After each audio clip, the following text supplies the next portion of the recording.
अंकित बेटा, 4-5 दिन बाद की ही टिकट देख लो। अनुसुईया जी ने अपने बेटे अंकित से कहा, जो कि बेटे के पास बैठी बैठी ट्रेन की टिकट देख रही थी और बहू कोमल रसोई में खड़ी चाय बना रही थी। ठीक है मम्मी, इधर की ही देख रहा हूँ। मम्मी, है टिकट अभी तो 4 दिन बाद की, अंकित ने चहकते हुए कहा। तो फिर कोमल से बात करके करवा लो, अनुसुईया जी ने मोहर लगाते हुए कहा। तब तक कोमल सबके लिए चाय बनाकर ले आई। मम्मी जी, लेकिन आप लोग कहाँ की टिकट देख रहे हैं? आप लोग कहीं जा रहे हैं क्या? कोमल ने जिज्ञासा प्रकट करते हुए पूछा। क्यों बेटा, तुमको अपनी भतीजी की शादी के लिए मायके नहीं जाना है क्या? बस उसी के लिए हम लोग ट्रेन की टिकट देख रहे हैं, अनुसुईया जी ने कोमल के चेहरे को ताकते हुए पूछा। मम्मी जी, जाना तो है, लेकिन अभी तो शादी में लगभग 15 दिन बचे हैं और इतनी जल्दी क्यों टिकट देखनी? कोमल ने आश्चर्यचकित होकर कहा। तो क्या हुआ, इस बार तुमको अपनी भाभी का सहयोग नहीं करना है जाकर? हर बार की बात अलग होती थी।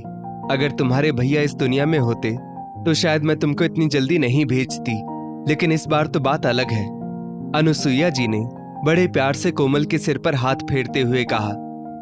वो बात तो सही है, लेकिन आपको तो बहुत ज्यादा दिक्कत हो जाएगी। आप घर का सारा काम कैसे संभालेंगी? माना कि झाड़ू पोछा और बर्तन के लिए कामना चाची आती है, लेकिन खाना पीना और भी सब कुछ? कोमल ने भी प्यार से सासू माँ का हाथ पकड़कर पूछा। कोमल, सब इंतजाम हो जाएगा। मैं ज्यादा से ज्यादा समय घर पर रहने की कोशिश करूंगा। ऑफिस से वर्क फ्रॉम होम ले लूंगा और घर के काम के लिए कामना चाची से बात हो गई है, वो किसी खाना बनाने वाली को ले आएंगी। बाकी तो मम्मी थोड़ा बहुत संभाल ही लेंगी। तुम निश्चिंत होकर मायके जाओ। अब तक चुप बैठा अंकित कोमल की चिंता देखकर बोल पड़ा। अचानक कोमल की आंखों में आंसू झिलमिलाने लगे और वो कुछ सोचने लगी। कोमल अपनी सास अनुसुईया जी की इकलौती बहू थी और अनुसुईया जी को अर्थराइटिस की बहुत ज्यादा समस्या थी। इसीलिए कोमल जब भी मायके जाने का नाम लेती, अनुसुईया जी या तो मना ही कर देती या फिर सख्त हिदायत दे देती कि आज जाओ और कल वापस आ जाओ। ऐसा नहीं था कि कोमल अनुसुईया जी की समस्या को समझती नहीं थी, लेकिन मायके जाने का तो मन करता ही है। फिर भी कोमल अनुसुईया जी की समस्या को समझते हुए अपने मन को समझा लेती थी।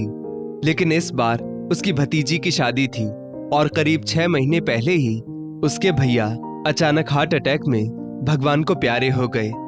कोमल अपने भाई को लेकर बहुत ज्यादा परेशान हो गई थी।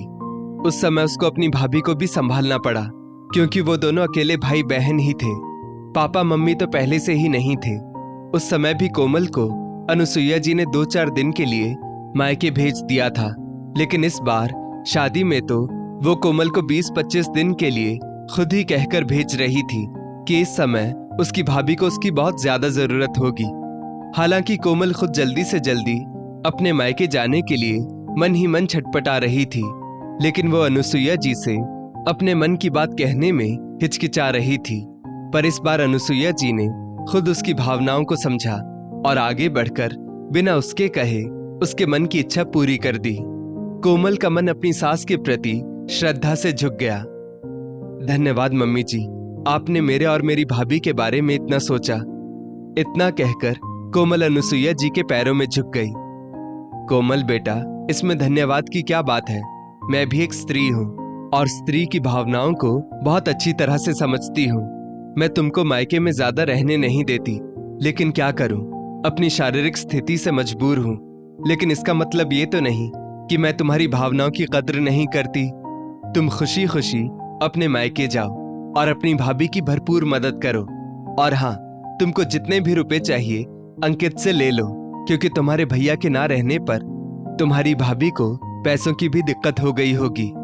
वो भले अपने मुंह से कुछ ना कहे, लेकिन तुम खर्च करने में पीछे मत हटना। अनुसुईया जी ने कोमल का चेहरा अपने दोनों हाथों में लेकर पुचकारते हुए कहा। मम्मी जी, आज मुझको सचमुच आपको सास के रूप में पाने पर गर्व हो रहा है। लोग झूठ मूठ ही सास बहू के रिश्ते को बदनाम करते हैं। कोमल की आंखों में आंसुओं की परत साफ झलक रही थी और वो मन ही मन भावुक हो गई। अब ज्यादा प्रशंसा नहीं, 4 दिन बाद की ही टिकट कंफर्म हो गई है। फटाफट अपनी जाने की तैयारी करो, अनुसुईया जी ने फिर से पुचकारते हुए कहा। ठीक है मम्मी जी। और कोमल अपने मायके जाने की तैयारी में जुट गई। दोस्तों, इस स्टोरी को लेकर आपकी क्या राय है? नीचे कमेंट करके जरूर बताइएगा और ऐसी ही और भी बेहतरीन वीडियोस के लिए हमारा पेज जरूर फॉलो करें। धन्यवाद।